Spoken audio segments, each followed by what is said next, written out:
자, 다음은 일반 기업 회계 기준에 따른 수익 인식 기준에 대한 설명이다. 가장 옳지 않는 것. 자, 수익 인식 기준이네요. 자, 이자 수익은 원칙적으로 유효이자율을 적용하여 발생 기준에 따라 인식한다. 자, 맞죠? 우리 방금 앞에 실기 문제 풀면서 그랬었죠? 우리 92에 지금 방금 풀었던 회차 거 그런 거예요. 자, 다음 2번 공사 진행률은 실제 공사비 발생액을 토지 취득 원가와 자본화 대상 금융 비용을 포함한 총공사 예정 원가로 나눈 비율로 계산함을 원칙으로 한다.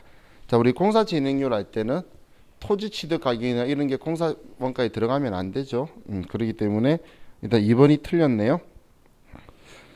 다음 3번 용역 제공으로 인한 수익은 용역 제공 거래의 성과를 신뢰성 있게 추정할 수 있을 때 진행 기준에 따라 인식한다. 우리 수익 인식, 용역이든 뭐든 수익 인식할 때는 우리 그 제공 거래 성과라든지 그 금액을 신뢰성 있게 측정할 수 있다라든지 그 원가를 인식할 수 있을 때에 인식을 할 수 있고, 4번의 수익은 재화 판매 용역 제공이나 자산의 사용에 대하여 받았거나 또 받을 대가의 공정 가치로 측정한다. 맞죠? 자, 그리고 틀린 답은 2번이네요. 자, 다음 2번. 다음 자료를 바탕으로 건물 구입 시 즉시 철거의 경우 해당 토지 취득 원가를 구하면 얼마인가? 이건 보너스 문제다. 그죠? 토지 구입 가격이 8천이고 그러면 8천만 원을 더하고, 자, 다음 토지 취득세 368만 원. 자, 그리고 재산세는 아니죠. 세금과 비용 처리하는 거지 시동가 아니고 등기 비용 40만 원.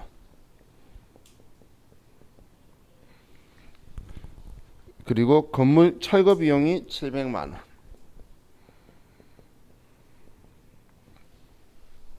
그리고 기존 건물 폐자재 매각 대금, 이건 시동원가에서 차감해야 되겠네요. 빼기 100만 원이다. 자, 그럼 얘네들 산수를 전부 다 하면 얼마 나오죠?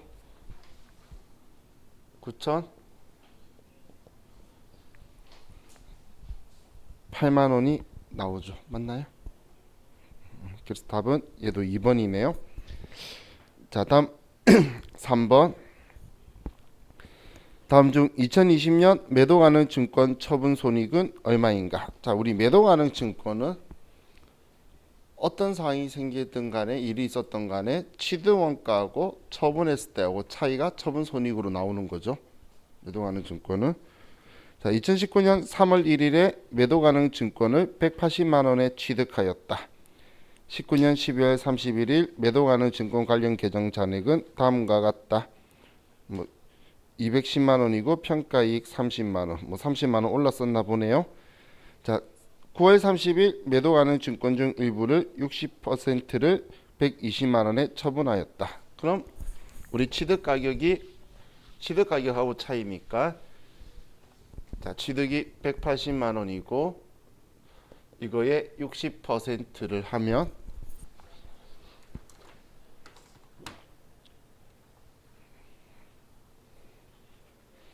얘는 108만 원이네요. 자, 그럼 108만 원짜리를 지금 120만 원에 팔았다는 거니까 12만 원 이익이 나오겠네요. 그래서 12만 원 이익, 답은 4번이네요.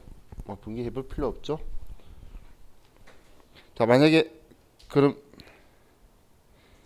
단기 매매 증권이었으면 어떻게 되죠? 단기 매매 증권이었으면 210만 원에 60% 하면 126만 원이니까 6만 원 손실이 나오게 되겠죠. 단기 매매 증권이었다면 6만 원 손실, 매도 가능 증권이니까 단기 매매 증권이면 전기말 평가한 금액하고 차이잖아. 그죠? 자, 4번에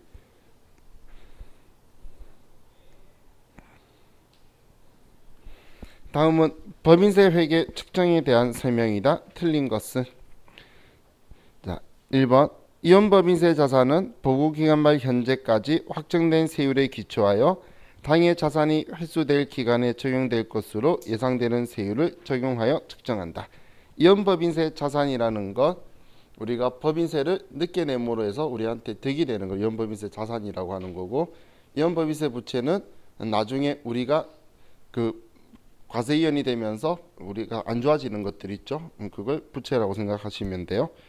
자, 그래서 첫 번째 질문은 우린 그 회수될 기간에 적용될 것으로 되는 세율로 측정해야 된다라고 하면 당연히 맞는 거죠. 그렇기 때문에 우리가 얘가 자산이 됐지 부채가 됐지는 봐야 되는 거예요.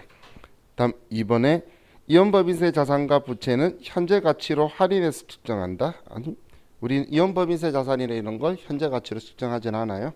그래서 2번은 생뚱맞은 이야기라서 틀렸고, 3번 회사가 납부할 법인세 부담을 각 보고기간 말 현재 세율과 세법을 적용하여 측정한다. 당연한 이야기죠. 4번에 이혼법인세 부채는 일시적 차이 소멸 등으로 인하여 미래에 추가적으로 부담할 법인세로 측정한다.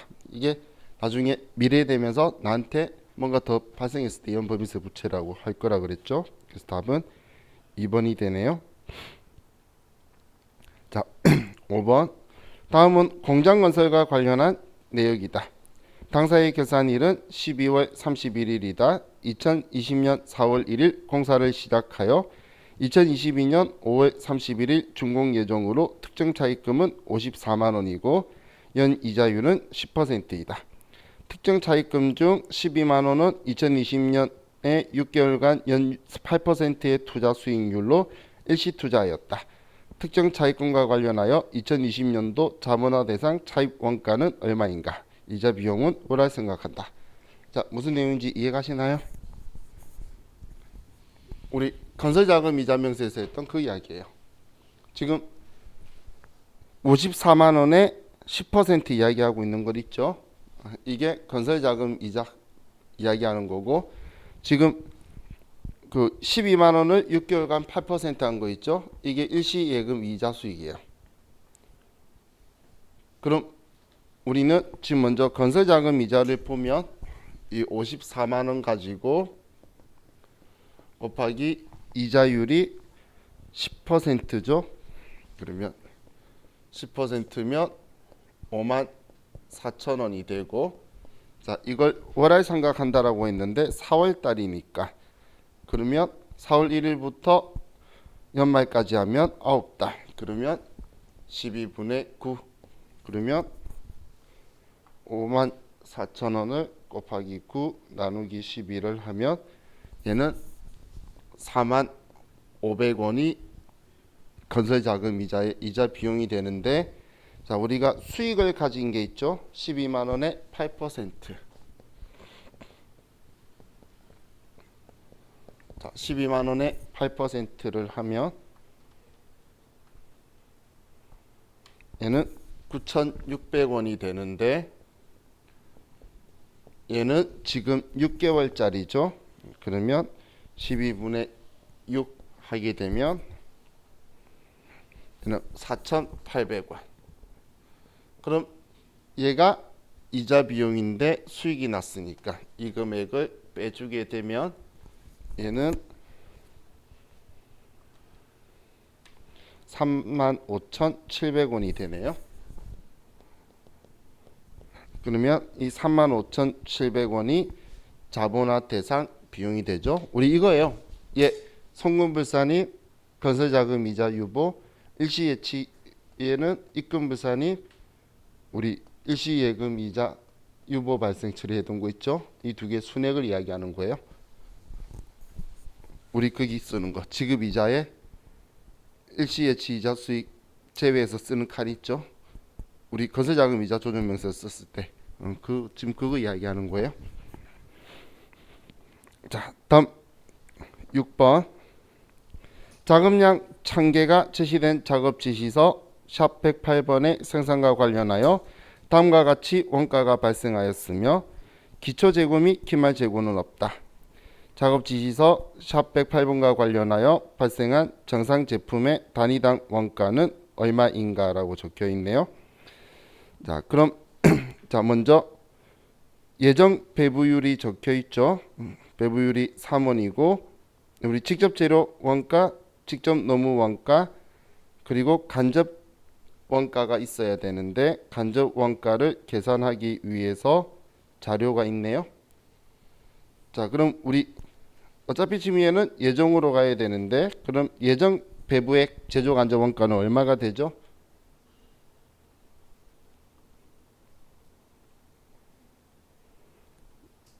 3만 원 되죠?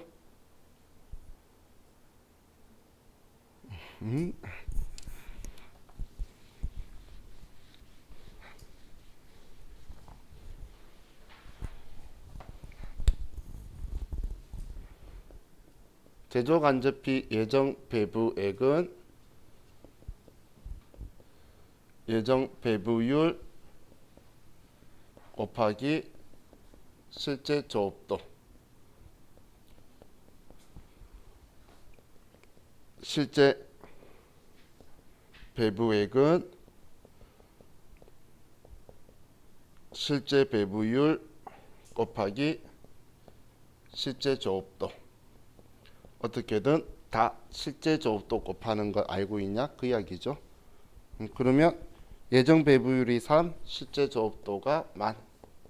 그러면 예정 배부액은 3만 원이다. 방금 이야기한 거예요. 지금 얘가 제조 간접비죠. 그러면 총 제조 원가는 직접 재료비, 직접 노무비, 제조 간접비 합이잖아. 그죠? 그런데 지금 제조 간접비 구한 거죠. 3만 원은. 그러면 얘가 3만 원이고 직접 노무비 제조 간접비는 줬잖아. 8만 원, 6만 원. 8만 원, 6만 원. 그럼 얘 합은 17만 원이죠. 그럼 이 17만 원이 단기 총 제조 원가가 되는 거죠. 근데 물어본 거는 우리 단위당 원가를 물어봤는데 총 작업량이 몇 개죠? 1000개잖아. 그럼 얘를 1000으로 나눠주면 한 개당 170원이 되겠네요. 그래서 답은 3번이죠.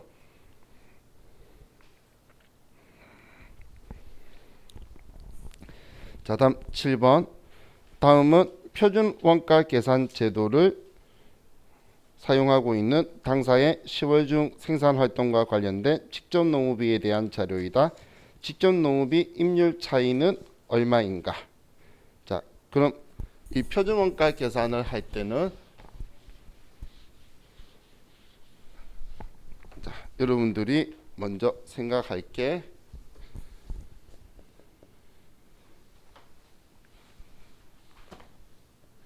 AQ 곱하기 AP 그리고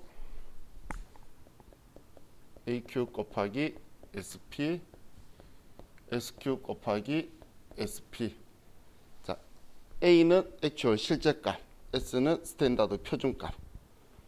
이걸 가지고 얘는 프라이스 가격이니까 실제 조업도의 실제값, 얘는 실제 조업도의 표준 가격, 얘는 표준 조업도의 표준 가격이다라고 보시면 돼요.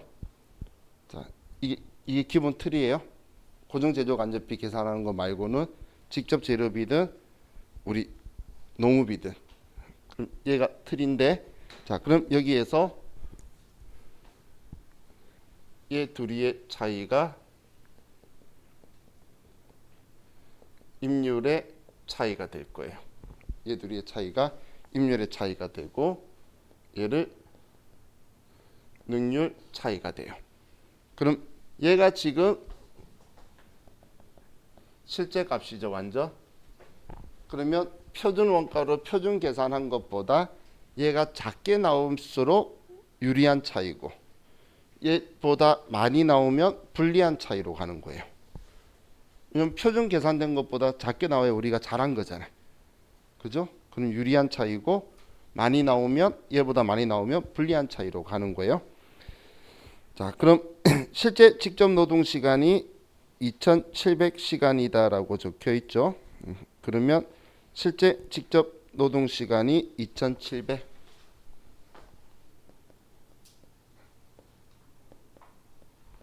2,700이고 자, 그리고 실제 임률은 시간당 30원, 표준 임률은 시간당 28원. 얘는 30원, 얘는 28원. 자, 그럼 뭐 지금 물어본 건 임률 차이니까 뭐 이것만 있어도 답은 나오네요. 그죠? 뭐 얘 둘의 차이는 2네. 2 곱하기 2700 하면 5,400원이 나오네요. 그리고 5,400원이 방금 제가 한 건 2. 다 곱해도 2 차이잖아. 30, 28. 그죠? 그래서 2 곱하기 2,700원 하면 5,400원. 근데 5,400원이 얘가 더 많이 나왔죠? 크잖아. 30, 28. 그러면 얘가 불리한 조건이 되겠네요. 얘가 답이네. 그죠? 자, 다음 8번 볼게요. 당사는 종합원가 계산을 이용한 원가 계산을 하고 있다. 선입선출법을 사용할 경우 단기 완성품 원가는 얼마인가? 자, 먼저 우리 종합원가 계산에서 선입선출법인데, 자, 자료 보면 기초 정보가 있고 단기 완성품이 4,000개, 그리고 기말 제공품이 7,000개, 재료비는 공용 초기에 모두 투입되고 가공비는 전 공정에 균등하게 투입된다라고 적혀 있죠. 자, 그럼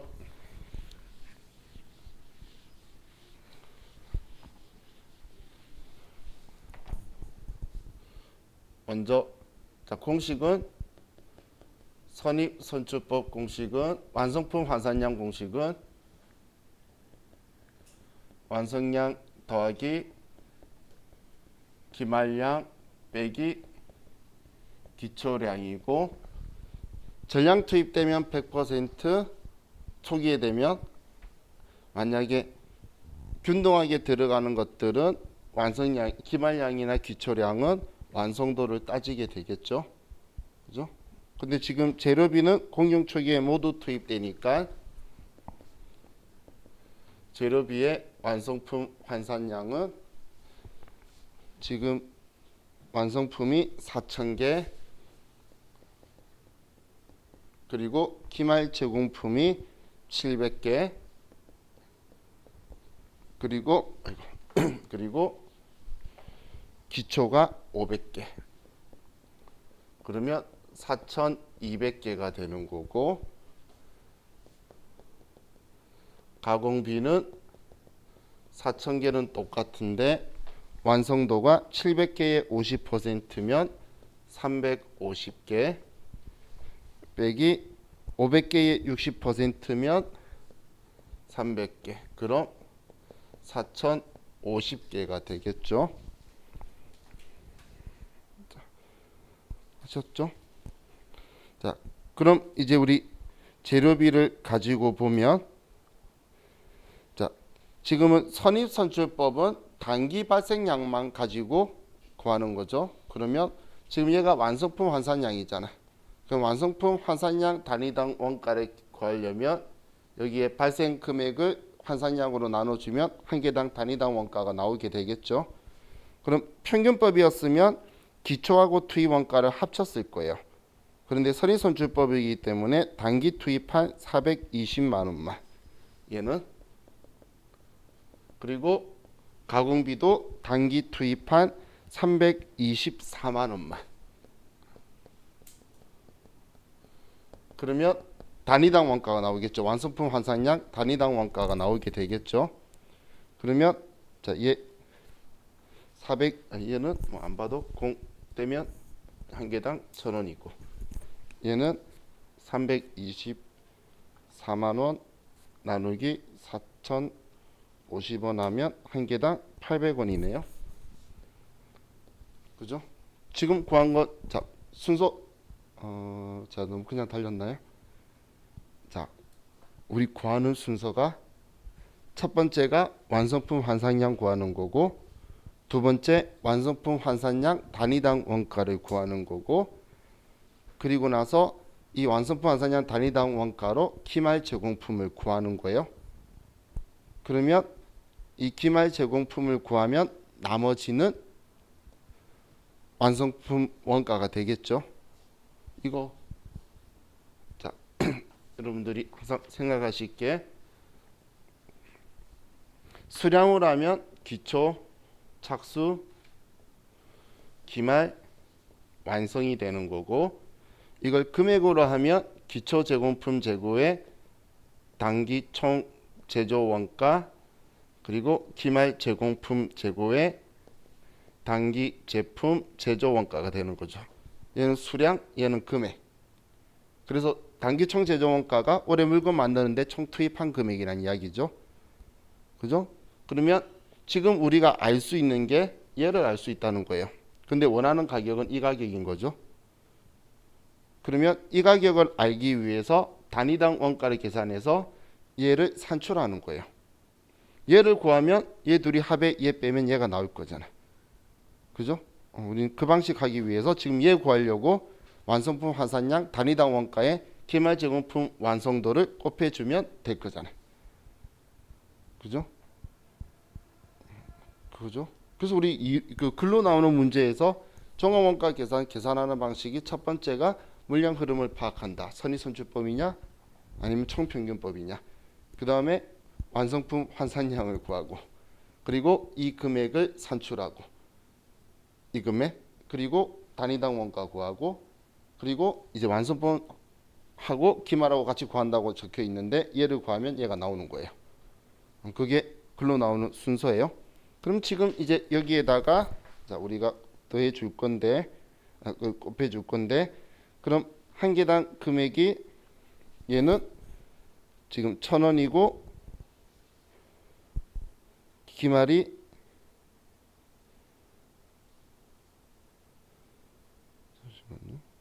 자 그럼 얘는 지금 기말이 700개죠. 기말 곱하기 7,000이요. 700. 얘는 곱하기 350. 얘는 70만 원. 얘는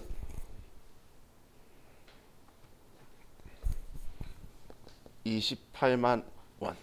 그러면 98만 원이 기말 제공품 재고액이 되겠네요.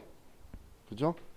그럼 자 우리 전체가 60만 원에 70만 원에 420만 원에 324만 원인데 빼기 98만 원을 하면 얘는 776만 원이 4번이 나오겠네요. 지금 저 무슨 숫자 이야기인지 아시나요? 지금 4개의 숫자 적혀 있는 금액 있죠? 그게 전부 다 이거잖아. 그죠? 근데 지금 얘 구했잖아. 참고로 직접 재료비, 직접 농업비, 제조 간접비. 그죠? 합친 게 지금 이해 되는 거예요? 그래요? 예, 직접 재료비, 직접 농업비, 제조 간접비면 원가 회계는 완성되고 남고, 완성되고 남고, 완성되고 남고 이렇게 오는 거예요. 그래서 방금 얘네들 지금 다 합치면 결국은 이거잖아. 그죠? 그렇게 해서 지금 얘 구한 거예요. 자, 나중에 또 문제 보이니까 기말 제공품 물어볼 때도 있고 얘 물어볼 때도 있는데, 그래봐야 얘 구하면 이 전체에다가 얘 빼주면 나머지가 완성품이다 라고 보면 돼요. 자, 다음 9번. 다음은 원가 분류에 대한 내용이다. 맞는 것은 자 준변동 원가는 혼합 원가이며 조업도 수준이 0인 상태에서 일정한 수준의 원가가 발생되며 이후 조업도 증감에 따라 총원가가 변동하는 원가이다. 자 준변동 원가는 변동 원가는 원래 총원가가 비례적으로 움직이는 거고, 고정 원가는 총원가가 일정한 건데, 준변동 원가는 그래프가 조업도가 0인데도 고정 원가처럼 생기고 더 많이 쓰면 증가하는 이런 방식이 준변동 원가죠.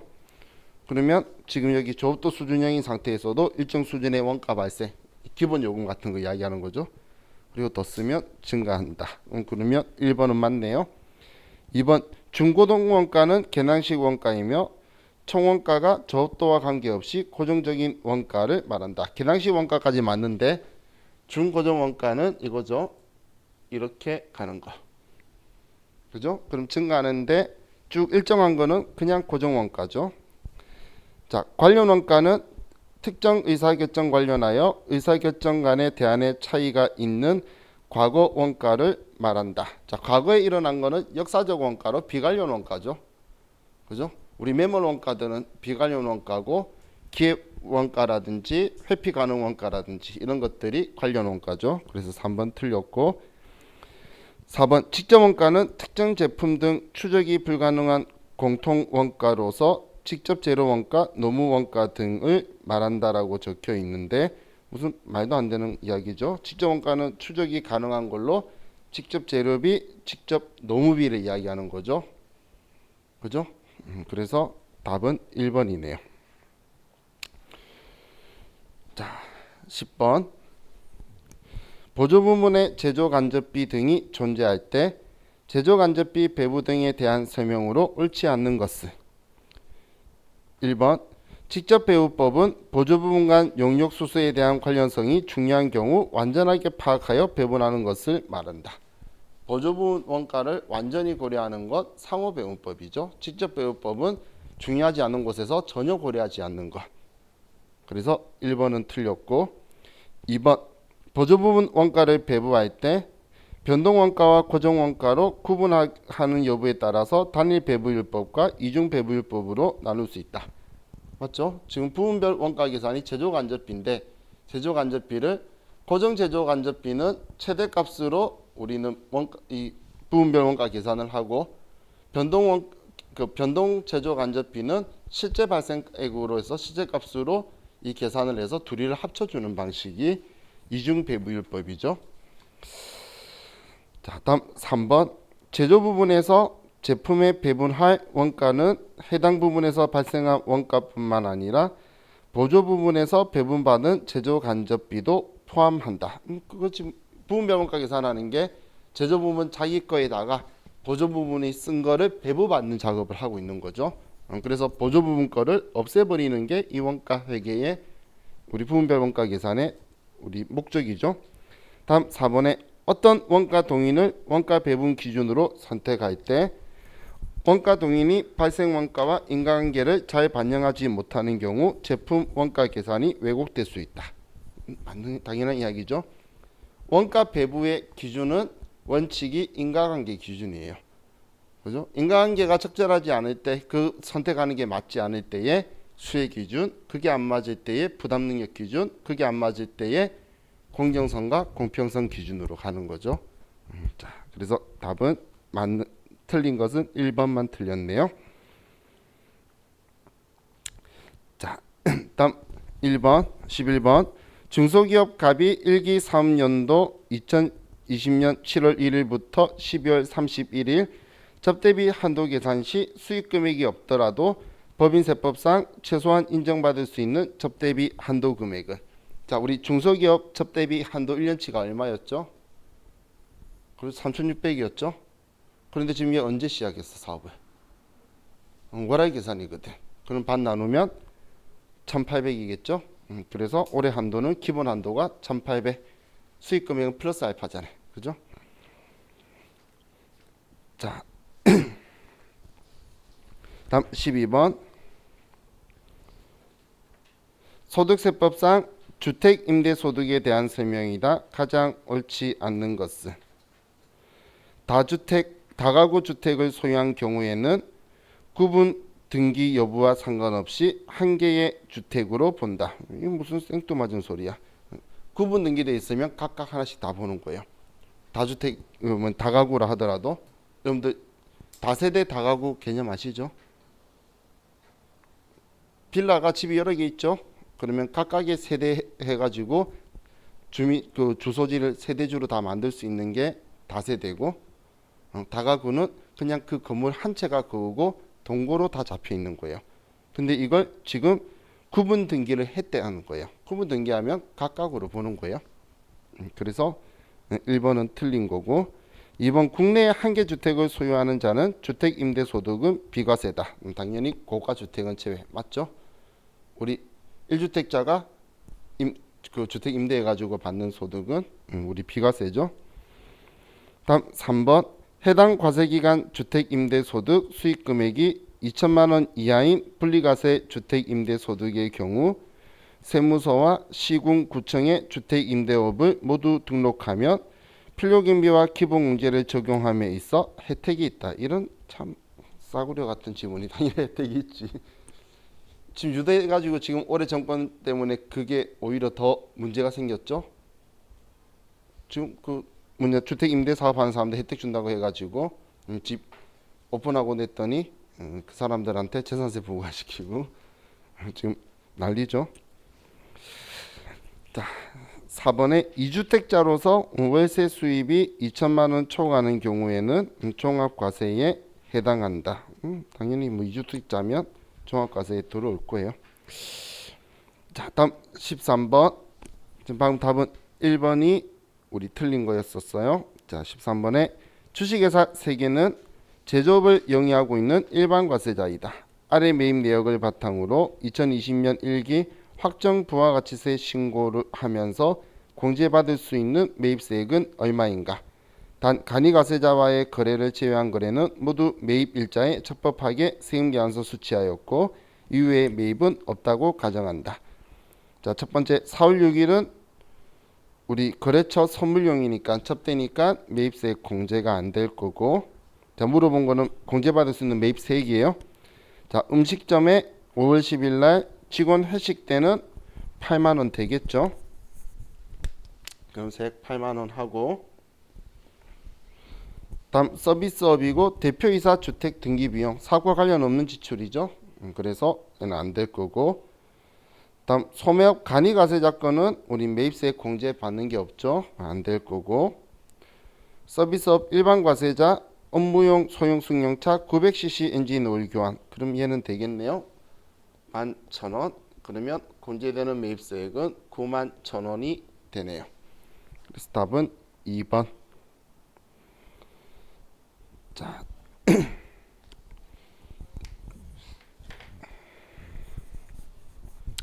자 14번. 다음은 법인세법상 업무용 승용차 관련 비용에 대한 내용이다. 가장 맞게 표현한 것은 1번 업무용 승용차란 개별 소비세 과세 대상 승합 자동차를 말한다. 자, 업무용 승용차는 말 그대로 승용차를 말하는 거지 승합차 적어서 틀린 거예요. 그죠? 다음 두 번째, 감가상각비는 정해법으로 상각하고 내용연수 5년으로 하는 임의상각제도다. 자, 우리 감가상각은 원래 임의상각제도인데 업무용 승용차는 5년간 정해법으로 강제상각하죠. 800만 원 한도로. 그죠? 그래서 자, 2번도 임의상각제도라고 해서 틀렸고, 3번에 업무용 승용차 관련 비용 중 업무 전용 자동차 보험에 가입하지 않는 경우는 전액 송금물산이 반다.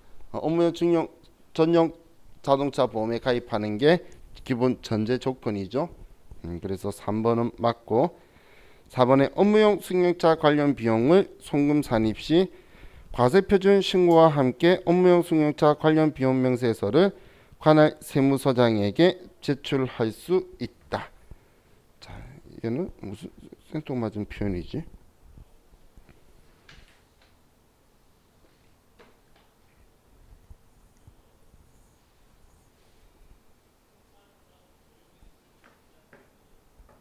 뭔 말인지 말을 이해를 못하겠어요.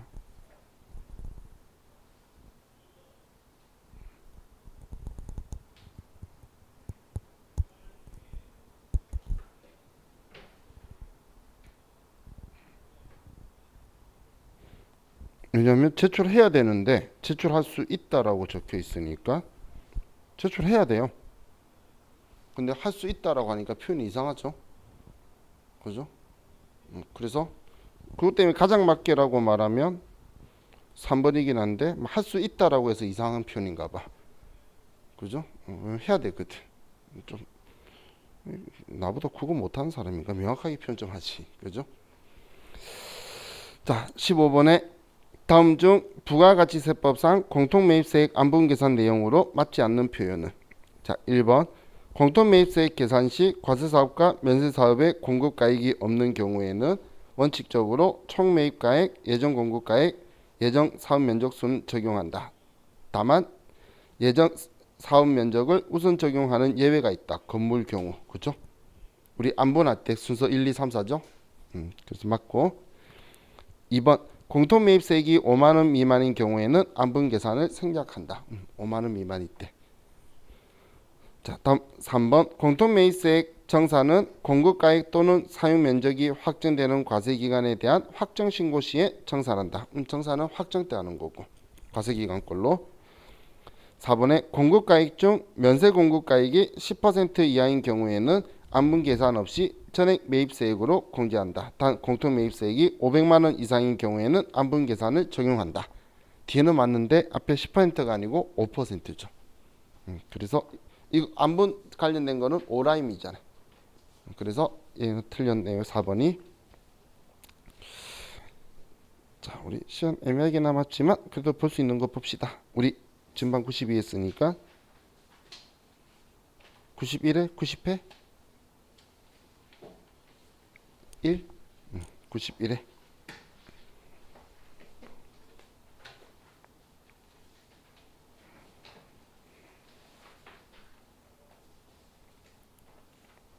자, 91회의 이론 문제 1번. 자, 다음 중 일반 기업 회계 기준상 재무제표에 대한 설명으로 틀린 것은? 자, 이번에 정상적인 영업 주기 내에 판매되는 재고 자산은 보고기간 종료로부터 1년 이내 실현되지 않더라도 유동자산으로 분류한다. 이거 우리 회계 1급 때 보는 이야기죠. 정상 영업 주기 내에 일어나기 때문에 유동으로 보고. 2번 현금 흐름표 작성 중 사채 발행으로 인한 현금 유입 시에는 발행 금액으로 표시한다. 현금 흐름표는 유일하게 현금 주의로 작성하는 거죠. 그럼 발행가액이 유입되기 때문에 그걸로 표시를 할 거고. 3번에 상계금지 원칙에 따라 매출채권에 대한 대손충당금은 매출채권에서 차감하여 표시할 수가 없다. 자, 원칙은 총회법이라서 자산과 부채, 수익과 비용은 이미 상각할 수 없지만 매출채권하고 대손충당금은 둘 다 성격이 자산이에요. 그래서 얘는 차감을 해서 보여줘도 되죠. 장부가액으로. 그런데 얘는 없다라고 해서 틀렸죠. 자, 이거 회계 1급 책에 봐도 적혀 있어요. 4번에 자본변동표 작성 시 자본금은 보통주 자본금, 우선주 자본금으로 구분하여 표시한다. 맞죠? 자, 그래서 답은 3번이 틀렸네요. 자, 다음 2번. 다음 중 주식회사 세무가 취득한 매도 가능 증권의 최초 취득가액은 얼마인가? 자, 2019년 3월 1일 날 매도 가능 증권을 취득했고 20년 12월 31일 날 현재까지 보유 기간 중 추가 취득 및 처분한 주식은 없으며 공정가액으로 평가하였다. 자, 그럼 매도 가능 증권이 재무상태표에 150, 매도 가능 증권 평가이익이 20. 이것만 봐도 알겠네. 얼마에 샀죠? 130에 샀으니까 150대 있고 평가이익 20 적혀 있겠지. 지금 150이라 재무상태표 적혀 있는데 평가이익 20인 거는 130에 샀다는 이야기죠.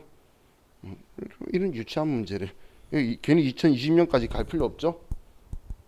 그 다음 연도에 140으로 내려서 10만원 평가 내리면서 평가이익을 상계했나 보지. 그래서 10만원 남아있다 적혀 있죠. 이거 봐도 130인 거 알잖아. 그죠? 그래서 답은 1번 130. 자, 3번에 다음 중 회계 변경에 대한 설명으로 옳지 않는 것은? 자, 변경된 새로운 회계 정책은 소급하여 적용한다. 자, 우리 정책의 변경은 중요한 거니까 소급해서 적용하고, 추정의 변경은 중요하지 않는 거니까 전지법 단기와 단기 이후부터 반영을 하는 거죠. 자, 1번 맞고. 2번 회계 정책의 변경과 추정의 변경이 동시에 이루어지는 경우는 추정의 변경 효과를 먼저 점진적으로 적용한 후 회계 정책의 변경에 의한 누적 효과를 적용한다. 아니죠. 어느 게 중요하다라고 했죠? 정책이 중요하다라고 했잖아요. 그러면 중요한 거 먼저 해서 소급 적용하고 그 다음 추정의 변경 효과를 전진적으로 가야 되죠. 뒤집었네요. 2번 틀렸고 3번 회계 추정을 변경하는 경우에는 변경 내용, 그 정당성 및 그 변경이 단기 재무제표에 미치는 영향을 추석으로 기재한다. 당연히 이거 가지고는 내용은 당연히 해줘야 되겠죠. 근데 추정의 변경이 어떤 게 있죠?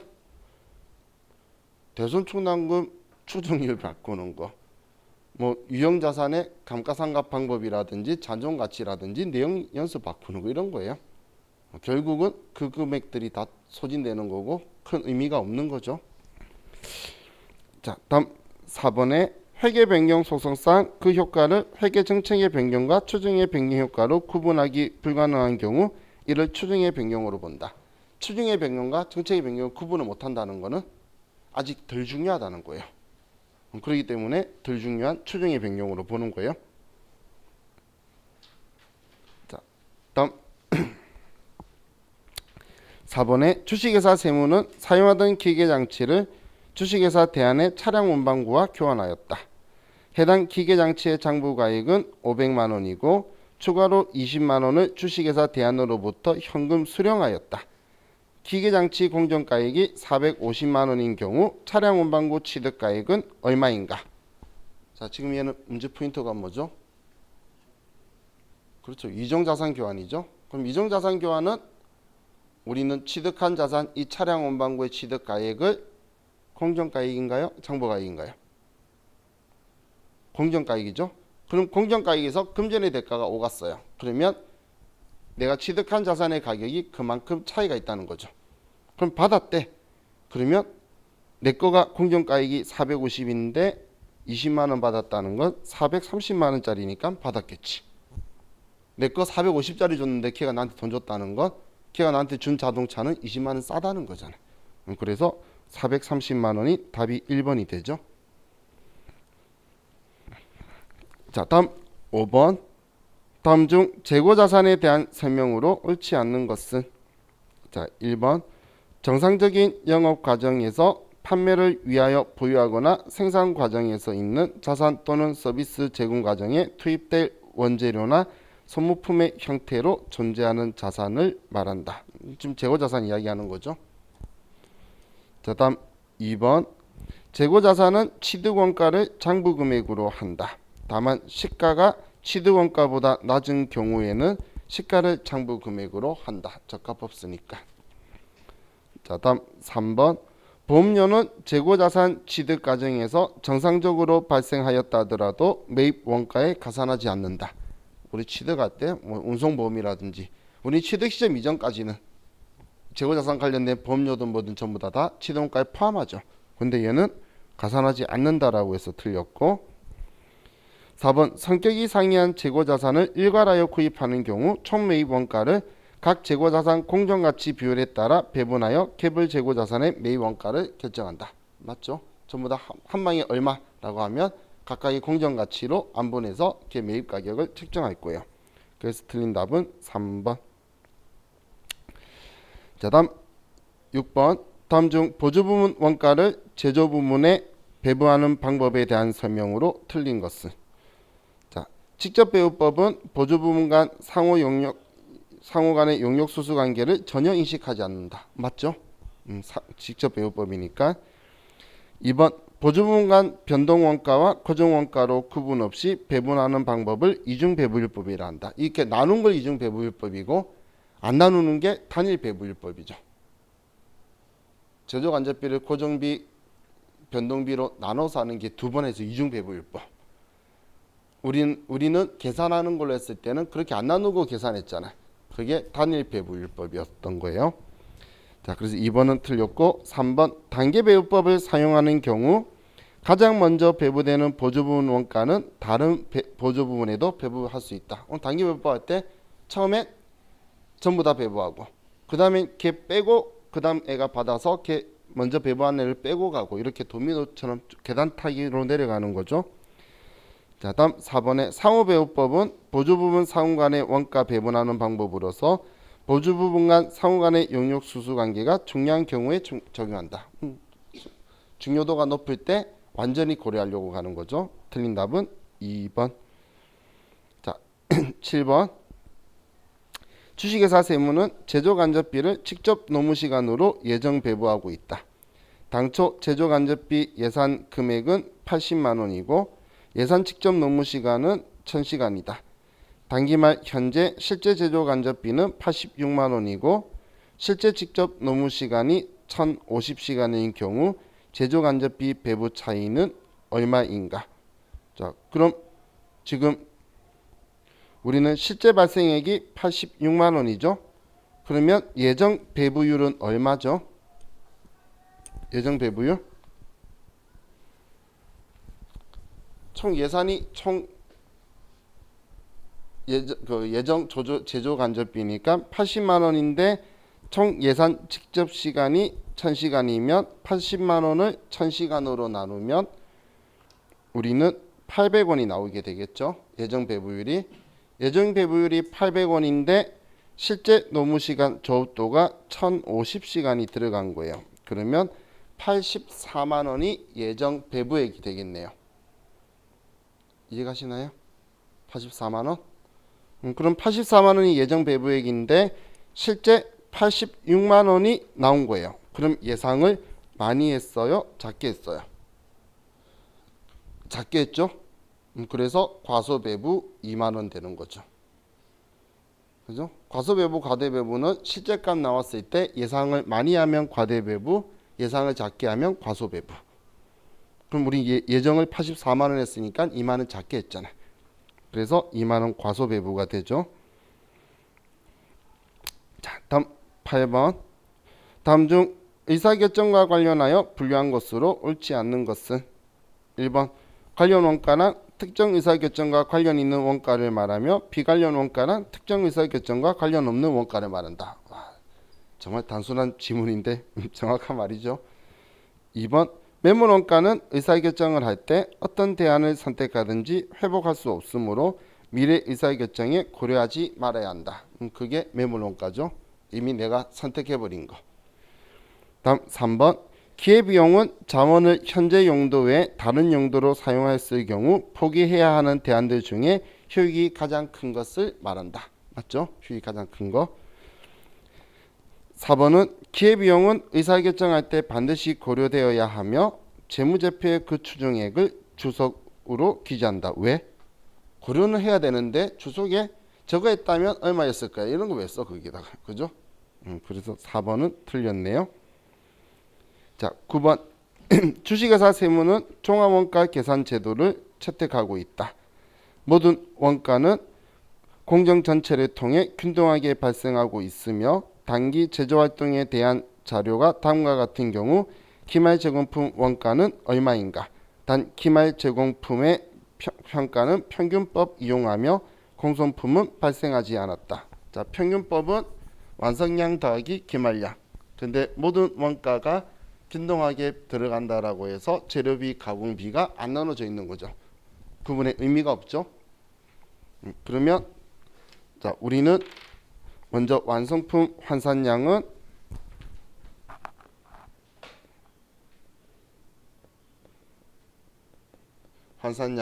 평균법은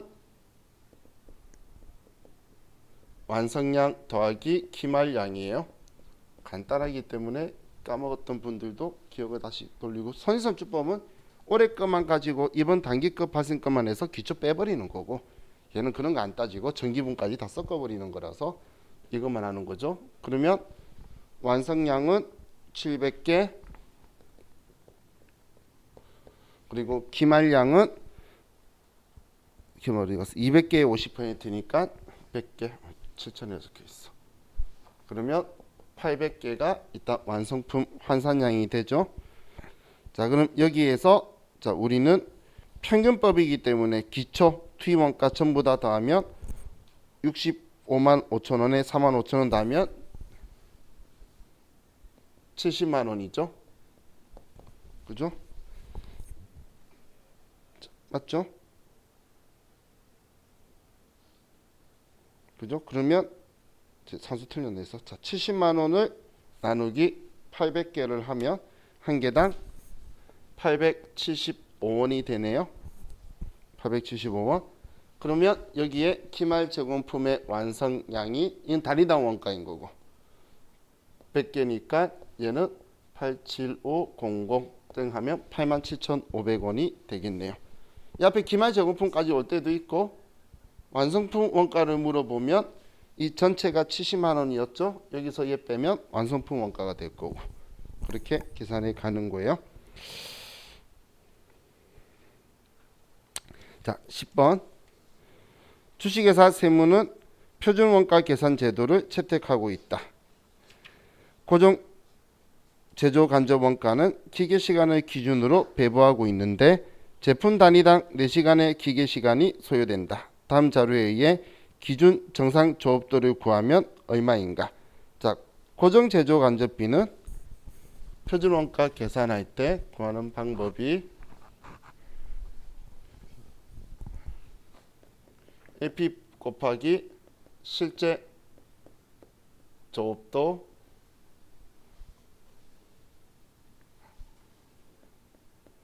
그리고 SP 곱하기 기준 조업도.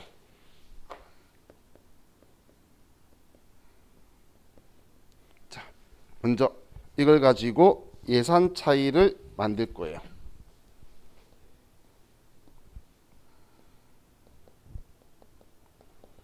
자, 그리고 SP 그리고 SQ 이렇게 둘을 가지고 자, 우리 책 보면 공식 적혀 있어요. 조업도 차이를 할 거예요. 자, 그럼 지금 여기서 물어본 거는 기준 조업도, 정상 조업도인 얘를 물어본 거예요. 얘를.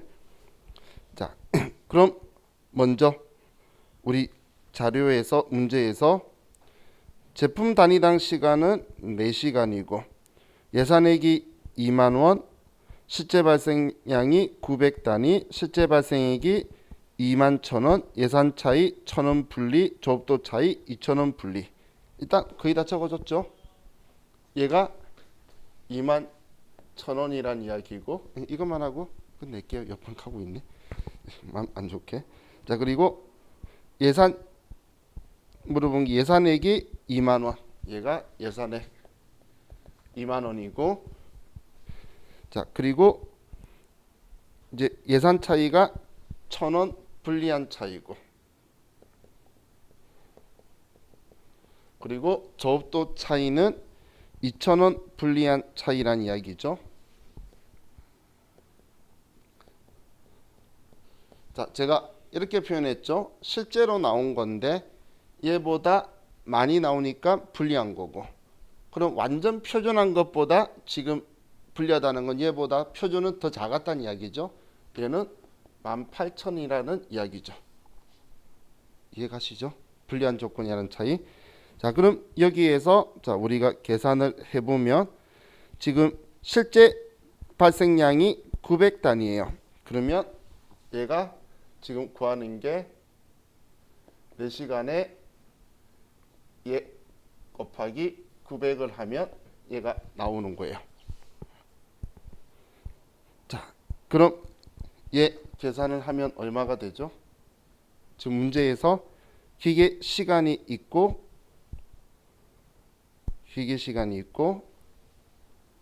그리고 실제 값이고 그럼 나누면 5가 되죠? 이해가시나요? 5? 산수 이해하면 지금 이게 5란 이야기예요. 이렇게 하면 18,000이면 얘는 5가 된다 이야기예요. 5? 그러면 얘는 여기에다 써서 얼마를 얘를 곱하기 4 곱하기 5를 하면 2만이 나오는가를 보면 되겠죠. 그죠? 지금 얘가 SP 값이거든. 그래서 얘 하면 5, 4, 20 하면 1,000원이 되겠죠. 그래서 답은 그럼 1,000단위가 되겠네요. 그래서 답은 3번이에요. 자, 표준 제조 표준 원가 계산이 과거에는 또 안 나오다가 나오면 한 문제 나오거나 또 안 나오면 또 오랫동안 안 나오다가 이렇게 뭐 랜덤하게 왔다 갔다 하는데 일단 기본적으로 그 우리 뭐 내일이든 다음 주 월요일이든 볼 때 표준 원가 계산을 보려고 그러면 제가 했던 공식 3개 있죠. 적는 거 이렇게 단계로 쓰는 거 이거는 먼저 위치를 인지를 하고 있어야지 그 다음 숫자를 넣을 수가 있어요. 그래서 이제 그 위치 못 잡으면 일단 숫자가 좀 힘들기 때문에 지금 여기 그 다음 할 게 이제 어떤 값이 인지 다들 첫 시작은 그렇게 해요. 뭐가 AP고 뭐가 SP인지 값을 문제를 줬는데 못 찾아요. 그래서 이제 그걸 그 다음 찾는 걸로 가야 되는데 이 위치를 모르는데 그걸 찾아봐야 엉뚱한 숫자끼리 계속 조합해요. 그러면 시간 잡아먹기 때문에 일단 먼저 공식부터 인지하는 게 순서다라고 보시면 돼요. 자, 내일은 또 저와 같이 기출 문제도 보고 뭐 이런 문제도 보고 뭐 똑같이 이렇게 하도록 할게요. 자, 고생 많으셨고 내일 뵐게요. 수고하셨습니다.